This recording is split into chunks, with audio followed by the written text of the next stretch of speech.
من الشيطان الرجيم بسم الله الرحمن الرحيم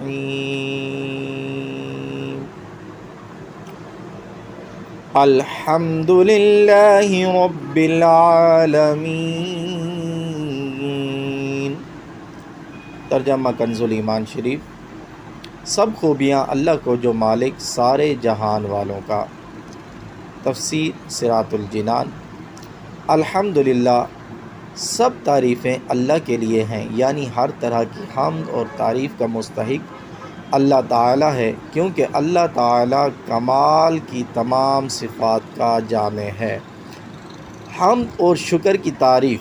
حمد کا معنی ہے کسی کی اختیاری خوبیوں کی بنا پر اس کی تعریف کرنا، اور شکر کی تعریف یہ ہے کہ کسی کے احسان کے مقابلے میں زبان، دل یا اعضاء سے اس کی تعظیم کرنا۔ اور ہم چونکہ اللہ عز و جل کی حمد عام طور پر اس کے احسانات کے پیش نظر کرتے ہیں، اس لیے ہماری یہ حمد شکر بھی ہوتی ہے۔ اللہ تعالیٰ کی حمد و ثنا کرنے کے فضائل۔ احادیث میں اللہ تعالیٰ کی حمد و ثنا کے بہت فضائل بیان کیے گئے ہیں، ان میں سے 3 فضائل درج ذیل ہیں۔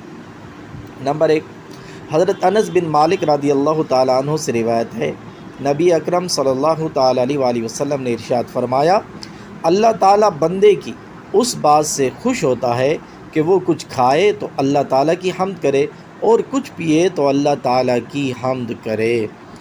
نمبر 2، حضرت جابر بن عبداللہ رضی اللہ تعالیٰ عنہ سے روایت ہے، حضور پر نور صلی اللہ تعالیٰ علیہ وسلم نے ارشاد فرمایا، سب سے افضل ذکر لا الہ الا اللہ ہے، اور سب سے افضل دعا الحمدللہ ہے۔ نمبر 3، حضرت انس بن مالک رضی اللہ تعالیٰ عنہ سے روایت ہے، حضور اقدس صلی اللہ تعالیٰ علیہ وآلہ وسلم نے ارشاد فرمایا، جب اللہ تعالیٰ اپنے بندے پر کوئی نعمت نازل فرماتا ہے اور وہ نعمت ملنے پر الحمدللہ کہتا ہے تو یہ حمد اللہ تعالیٰ کے نزدیک اس دی گئی نعمت سے زیادہ افضل ہے۔ حمد سے متعلق شرعی حکم۔ خطبے میں حمد واجب، کھانے کے بعد مستحب، چھینک آنے کے بعد سنت، اور حرام کام کے بعد حرام اور بعض صورتوں میں کفر ہے۔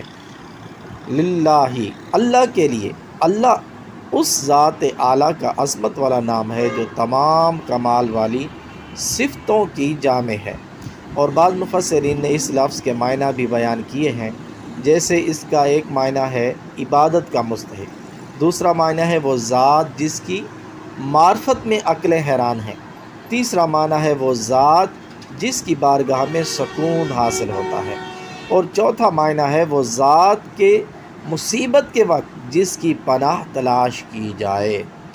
رب العالمین، جو سارے جہان والوں کا مالک ہے۔ لفظ رب کے کئی معنی ہیں، جیسے سید، مالک، معبود، ثابت، مصلح، اور بتدریج مرتبہ کمال تک پہنچانے والا۔ اور اللہ تعالیٰ کے علاوہ ہر موجود چیز کو عالم کہتے ہیں، اور اس میں تمام مخلوقات داخل ہیں۔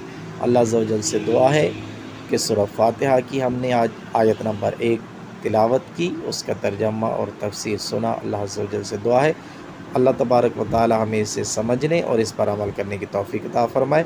آمین بجاہ النبی الامین صلی اللہ علیہ وسلم۔ انشاءاللہ عز و جل دوبارہ ملاقات ہوگی اگلی آیت کے ترجمہ اور تفسیر کے ساتھ۔